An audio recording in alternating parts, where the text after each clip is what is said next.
Already time for this Sunday edition of Gulfstream Today as we welcome you live to our Paddock Set Studios. Acacia Courtney, Jason Blewett alongside. Believe it or not, a meet that began way back when on Summit of Speed Day, Saturday, July 1st, comes to an end today with 10 races. 10 races today, and it should be a really fun one. We have some great overnight stakes this afternoon, some really incredible horses running, including Curlin's approval. Hats off to all of the connections here in South Florida and you who have played with us this summer meet at Gulfstream Park. And happy October. Still doesn't feel like fall here in South Florida, but we're getting ready to kick things off at Gulfstream Park West on Wednesday. Yeah, that Wednesday card, 8 races, in fact, already drawn. Past performances are out, in fact, for Wednesday and Thursday. Back-to-back 8-race programs about 8 miles west and inland at good old Gulfstream Park West. Now, as we kick off the new month of October, let's take a step back, and we really ended things on the right foot, I thought, yesterday. 14 races on that Saturday card. No turf after a couple of grass races early, but the Florida Sire Stakes really lived up to the hype, and Sutosh, as we look at, delivered with a workmanlike effort over Tip Sheet. Talk about living up to the hype. Sutosh was a very, very short favorite. You can see he was 1-9. He had won the affirmed for-trainer Ralph Nix, and he did get, as you said, it was a workmanlike effort. He had to hold on and pull away, but I thought he was pretty game to end up winning this race and make it 2 in a row. Turned out he had a very solid performance in his last couple, a homebred by Backtalk for Goldmark Farm. And it sounds like he'll get some R&R at Goldmark Farm over the next couple of months as they gear up for a 3-year-old season. I spoke with winning trainer Ralph Nix after, as did you, after the in reality yesterday, and he said, you know what, horses already had kind of a heavy plate of racing. He's basically run once every 4 weeks like clockwork for 4 consecutive races. He said at some point you've got to give them a break. Absolutely, and he certainly has earned it. He did break his maiden at first asking. He ran in all 3 legs of the Sire Stakes, winning 2 of them. His stablemate Phantom Row for Ralph Nix winning the first one. So a pretty good summer for the Nix barn as well. And it was neat. We didn't have a 3-for-3 sweep like we did a year ago with 3 rules, but we had in both the Colt and Filly division a 2/3 sweep with Sutosh. And then in a crazy, hair-raising finish, it was Starship Bonita down the line in Saturday's 13th race, just holding on over Desert Honeys in a desperate finish. It really was a desperate finish. It was almost like a replay of the Susan's Girl prior to that. Kind of a similar performance. Now, I thought Carlos Montalvo once again did a great job aboard Starship Bonita. She was stuck with the outside post. He got her over to the rail very early on in the race. It looked like the inside on the track was where you wanted to be, and he was riding her hard down to the finish line, as was Tyler Gaffleone on Desert Honeys on the outside. Yeah, clearly both these fillies are very evenly matched in the ability department, but a 71 buyer, lo and behold, to the winner in Starship Bonita, who is by Gone Astray and owned by Lawrence Levy, otherwise known as the Marlins man. So that's kind of cool. He's a guy that will elicit an opinion from anyone, and I do want to say I think he's great for the game and a terrific ambassador, and I'm glad he's got a filly by Gone Astray who's pretty good. And talking about offspring of Gone Astray, he has just been absolutely sensational as far as Florida breds, and even just looking at the Sire Stakes, you look at 3 rules in Starship Bonita this year, even Go Astray, who won the first leg of the Sire Stakes. But congratulations to Marlins man, Steve Dwoskin, and all of the connections. All right, good stuff. Let's move on down and what's on tap for this 10 race, October 1st, closing day at Gulfstream Park. We begin, and carryovers have been a popular commodity in the super high fives. We'll have our opening super high with no carryover in race number 1 today, a little after 1:15 p.m. Of course, that is the starting point as well of Sunday's early pick 5, and we do begin with a real solid field of Florida-bred turf horses. There's just always something nice about starting a day of racing, no matter what time of year it is, with a solid turf race. We get that today at Gulfstream Park. A bit later on, Acacia, on the program, we have our final Rainbow Six of this Gulfstream Park meeting. We do. There's $33,000, just under $34,000 in the pool to start things off. Again, that's mandatory payout. It all must go. So no worries about being the only unique ticket today. And we have the late pick 5 paying out as well, because you can get some big payouts no matter what. Indeed you can. And a quick reminder, it's all got to go, so get your share. Late 5, the Rainbow 6, and the Super High 5. Mandatory payout as the summer meet comes to a close with the 10th and final. Now, as we look ahead and talk about the program, we do want to give certainly a big acknowledgement and a little love and props, if you will, to the many men and women who have competed here, and certainly the horses all summer long. Victor Barboza Jr., however, it looks like today, even though mathematically Ralph Nix, who's in 5 races, has the chance to catch him, it looks like Victor Barboza Jr. is going to put the finishing touches on his first ever Gulfstream Park training title. He's just had an absolutely sensational summer meeting, and if you look at his horses, pretty much everything that he entered was running and running well. Obviously, looking at the number of wins that he got, and even expanding the barn, you would see maybe some numbers are not so strong, and just doing well with the stock that he has. A terrific horseman, and congratulations to Ralph Nix and Antonio Sano as well. And a 3-win Saturday here on Florida Sire Stakes Day for jockey Tyler Gaffalione, who did pick up, in fact, wins with his first 3 horses on the afternoon. That brought him forward to a meet total of 75 victories. Amisael Jaramillo, 71. And Edgar Zayas, who had a good day as well, with 68. And we have a very strong jockey colony here, and these 3 certainly put on a huge show, not only just in the past couple weeks, but the entire summer, both at Gulfstream and elsewhere. And there were a couple of races when Gaffalione and Zayas in particular were tooth and nail down to the wire. 2 guys at the top of their game, and 2 tremendous athletes. It was fun watching them really down there in the trenches in those one-on-one dogfights, and we'll see what the Sunday card holds for us. And what will it hold for your early pick 5 ticket here? Well, let's take a look. Well, I do have a single, keeping things affordable, and I went a little bit deeper in the Rainbow 6 a little bit later on. Again, it is the mandatory payout, always a mandatory payout in the early pick 5. So the question is, can completely bonkers make amends for last time out? Didn't really fire, but he was running against the likes of Croy, who has turned out to be pretty sensational lately. I will use 3 horses. Just going to be using 2 in the second race, the 6250 Open Claimer. In race number 3, that starts our stakes action today in the Green Parrot. I think I have the best speed horse in Our Limo Joe, and the best one with a nice closing kick, an Extravagant Kid. And then as we get to the Barely Even, I'm going to be singling the number 5, Curlin's Approval. She's going on to the Breeders' Cup, trying to get a win at home beforehand. Absolutely the class of the field. And then the 5th race, which is also what starts the Rainbow 6. I think that's actually a pretty wide open maiden race. That one you might even want a little bit more coverage, but I will use 3 for $18. It looks like you have in that back end leg, by the way, with the 1, 2, 4, perhaps the 2 quote-unquote live firsters, and then you've also got the proven goods at 0 for 19, however, with my top pick, who we'll talk about shortly, in Never Burn a Copy. But that is a bit of a tricky race to cash out things in the early pick 5. I would imagine most playing or probably standing alone with Curlin's Approval as she preps for the Philly-Mare Sprint in the 4th race. But let's talk about the first crew and this Florida-bred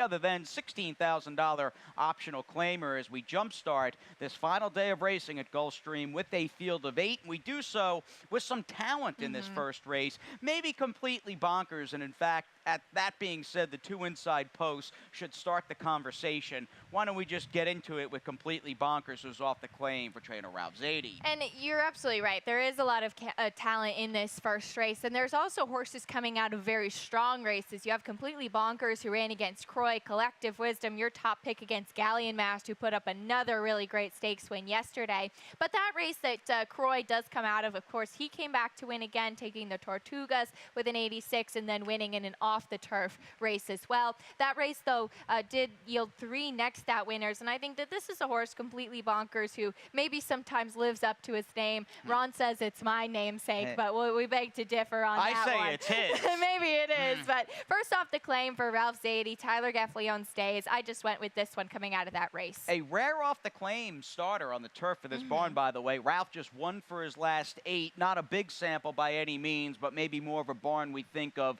with turf sprinters and dirt claimers. And speaking of dirt claimers, he's got Chepstow coming up a bit later. Really looking forward to seeing that horse strut his stuff. I know you're a fan of Chepstow as well. And you've got a real logical player with Gaffalione from the rail. That is the same case with Luca Panici riding the number 2 Collective Wisdom, who I feel as though has found a home on the turf and just, lo and behold, has developed into a very solid Florida-bred allowance caliber horse for trainer Ralph Nix, and I've got no qualms with his effort last time out almost 2 months ago in that 8 miles east. They took a shot. He was no match for Galleon Mass, but do keep in mind, wasn't like he just sat on the rail the entire race. He was chasing 3 wide and really tried to win that race around the far turn. It was a good effort. I thought he did put in a good effort, especially considering that his only prior turf race was when he was a huge price. He was second behind his stablemate in Tropicat, and he actually does seem to like the turf, even though his most recent win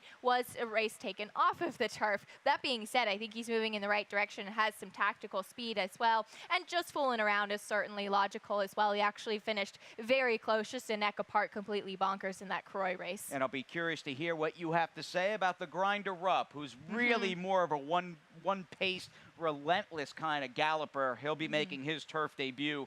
I dialed in for Arundel and trainer Stanley Gold. There are 3 turf-winning sibs in the family, so that might bode well for him improving today on the grass. He's going to have to be good, though, to beat the 3 we just talked about. Absolutely agree. And Stanley Gold, of course, having a nice win with Blonde Bomber yesterday, and Arundel actually the leading owner for this summer meet. All right, congrats to them. Spoke to Brian of Arundel Farm here yesterday. Real good guy. Big fan of the game, that whole family. They just love racing up at Arundel Farm, and was talking about Wait a While and some of their great horses of yesteryear, and we'll see what they've got in their 2-year-old crop. We know Blonde Bomber is very, very good.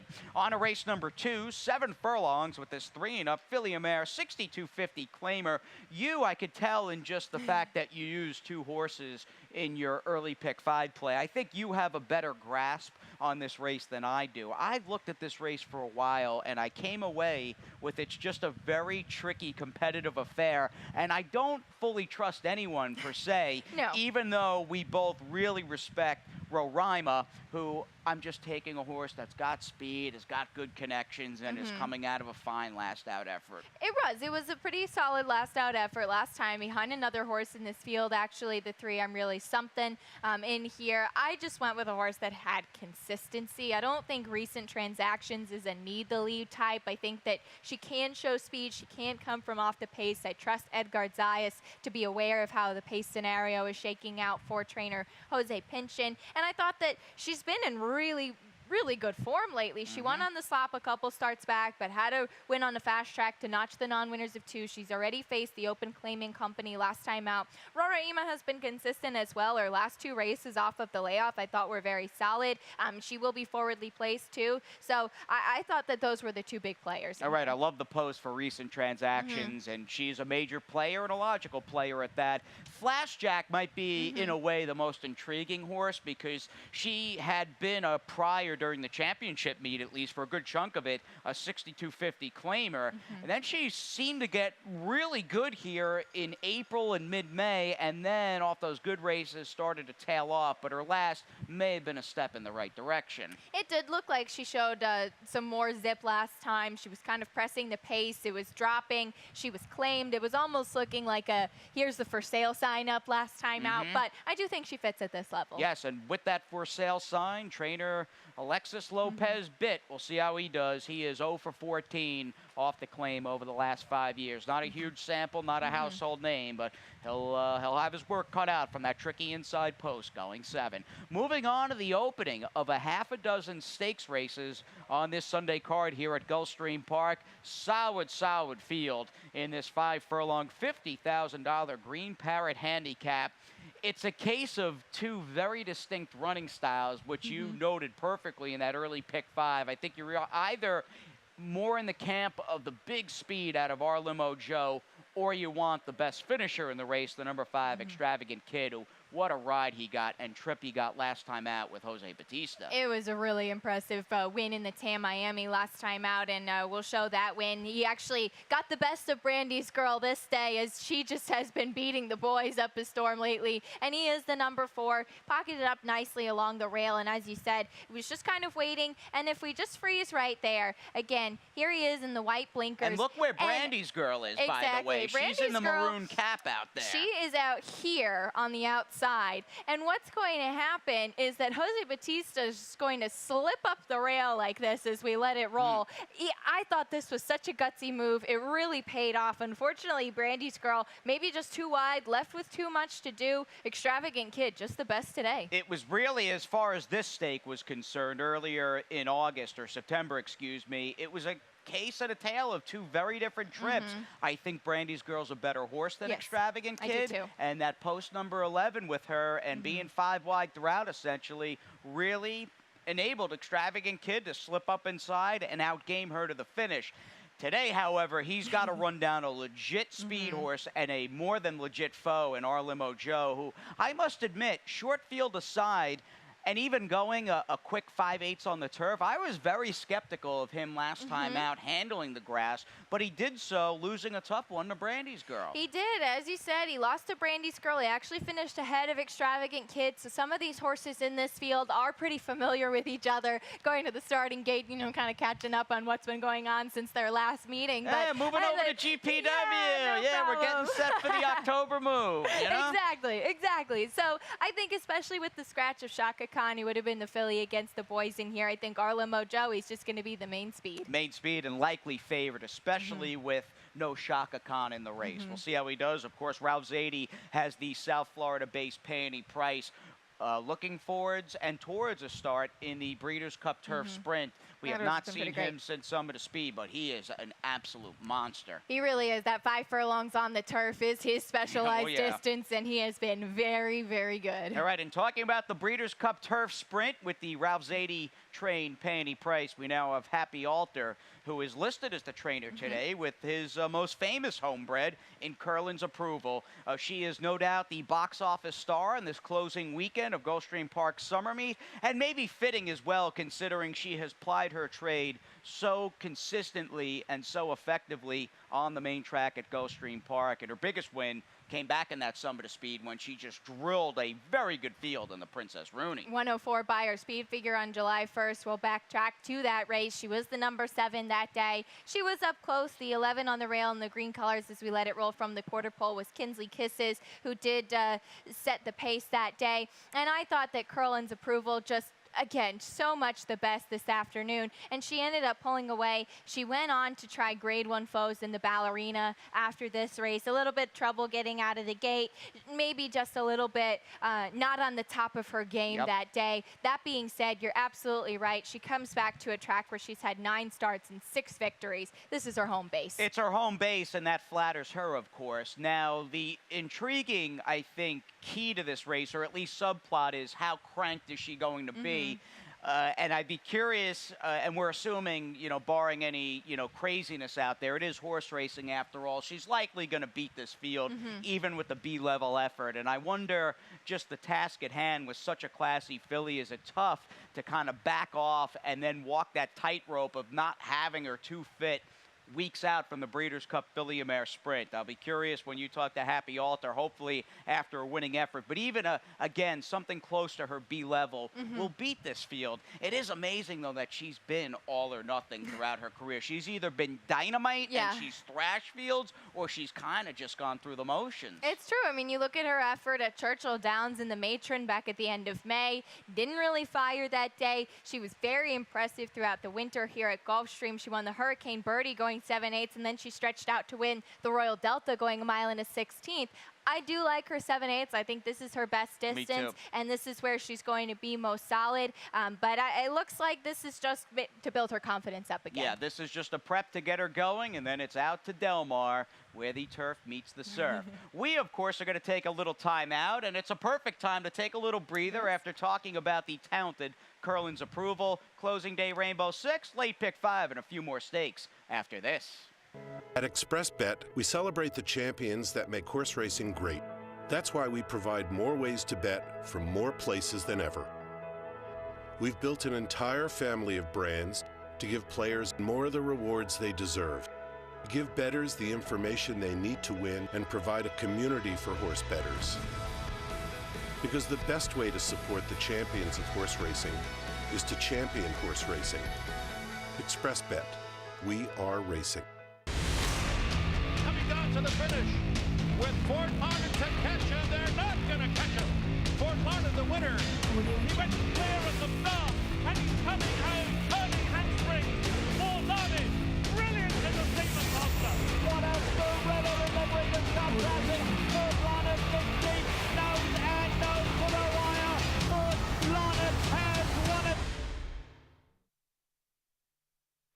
And we're back on this getaway closing day, Sunday, October 1st edition. So many taglines here to Gulfstream today. It's occasion, Jason, and certainly happy to have you back with us with the fifth race on the horizon. But I did get a kick out of watching that Fort Lauderdale commercial, considering we saw his first ever stakes winner at Gulfstream Park yesterday in Blonde Bomber. She was pretty impressive. In fact, it was actually a race scheduled for the turf, and we were very intrigued by Blonde Bomber trying the turf for the first time. But it stayed on the dirt. She got the stakes win and did it very impressively. And I admit, I was a little bit hesitant about her in her last couple of starts, but she has just really proved all of her doubters wrong after burning some money early on. And I feel as though she tipped her hand as to what the Fort Lauderdales are probably going to be about. Once they get a little time, and especially distance, they are most likely going to be handfuls to deal with up and down the East Coast and certainly out to the Midwest. Let's move on to race number 5, though, again, and we're going to tell you ad infinitum,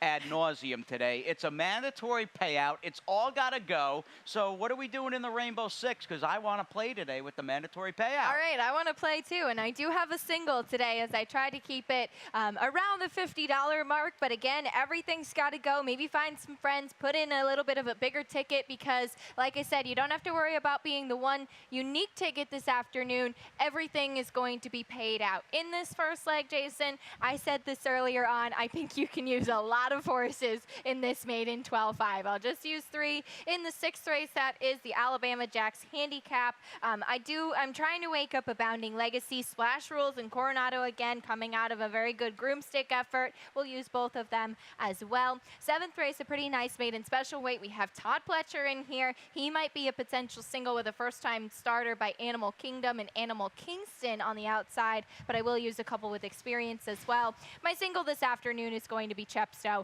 I love this horse. I think he is incredibly game. He just has been so sensational lately.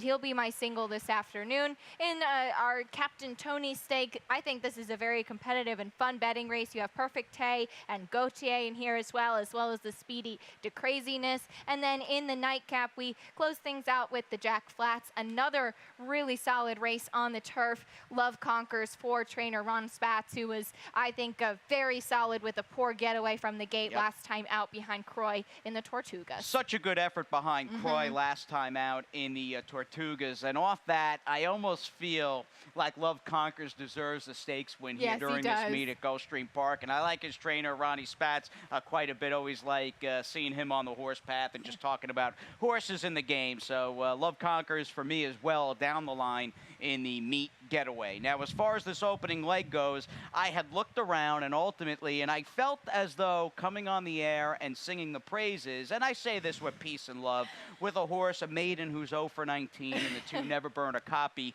who might just be favorite in this race, depending upon how they bet your top pick and even the number 4 for Nixon Gaffleone. I was wondering if the control room could maybe synthesize my voice or blur my face, you know, trying to keep me anonymous, but put a mask on you. Put a mask. Today's the day. Assuming these firsters maybe need a race or something like that, I think this is finally the spot for Never Burn a Copy. You know, he's due. I mean, yeah, he's 0 for 19. He drops back down to the level. He's a 5-year-old gelding who is still a maiden, as we said, but the 12-5 level is definitely where he fits. That's absolutely his spot. He's been beaten by just half a length in a couple of races at this level. That being said, I landed on a first-time starter on top. I actually think maybe it's good it's a race like this before the Rainbow Six starts. Get a look at how some of these firsters are behaving or acting in the paddock and watch the board as well for who's being bet. I landed on Freudian Fall. He's by Freud, as we said, for trainer Dave Brady. He is debuting for a very low price tag, but he's a 3-year-old already gelding, but the dam was a 3-time turf winner and already produced 1 turf foal. Yeah, she's been a steady producer up in the Big Apple. A bunch of my old buddies like Awesome Ashley. There's been a few other solid New York breds. I don't like that this one's running for 12.5, first time out as a New York bred with a good pedigree, but it is what it is. We'll see how the firsters do against the 0 for 19 19. Never burn a copy in Sunday's 5th. It is on to race number 6, very much the beginning of the second half of this October 1st program, the $50,000 Alabama Jacks Handicap on the dirt at 7 furlongs. Splash Rules, to me, is currently the most talented, sharpest horse in the race. What becomes the issue here, and he's one of 2, by the way, I used in my late pick 5. The question becomes, and it's right there, can he beat this caliber stretching out an additional furlong? He's got a good post to try it. I also used a Bounding Legacy who loves 7/8.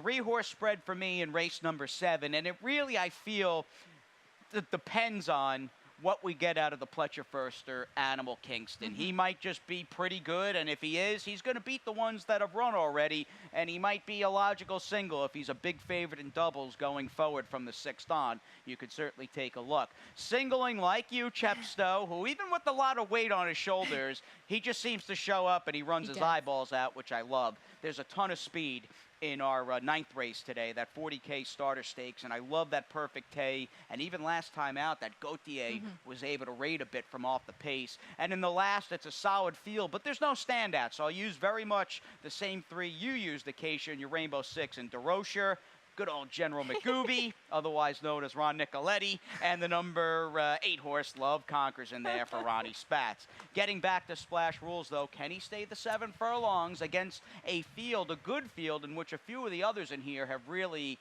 found, I think, 7/8 is their sweet spot? That is the biggest question today. And well, let's backtrack to that last win in the Groomstick, because he comes out of the same race as another horse in here, Coronado Again, who showed a lot of speed. And I thought Coronado Again ran huge and way better than I was anticipating. That was his first start with the blinkers that day. That being said, I thought Tyler Gaffleone has handled Splash Rules beautifully in the last 2 starts, and we'll just freeze right there. Again, here is Coronado Again on the inside, holding on very gamely. Splash Rules closing on the outside. Richard the Great and Arundel and Stanley Goldhorse in between them as we go down to the wire. Pretty desperate finish between these 3 horses. They put on a really good show.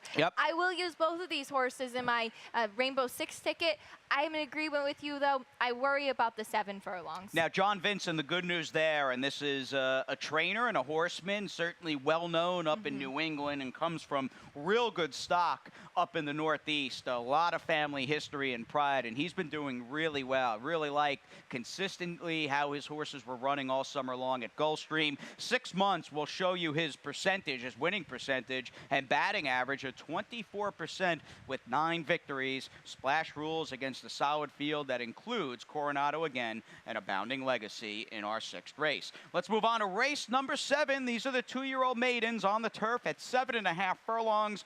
A couple of scratches of the 4 Ovechkin Yager with the NHL season upon us, and the 7 Miago.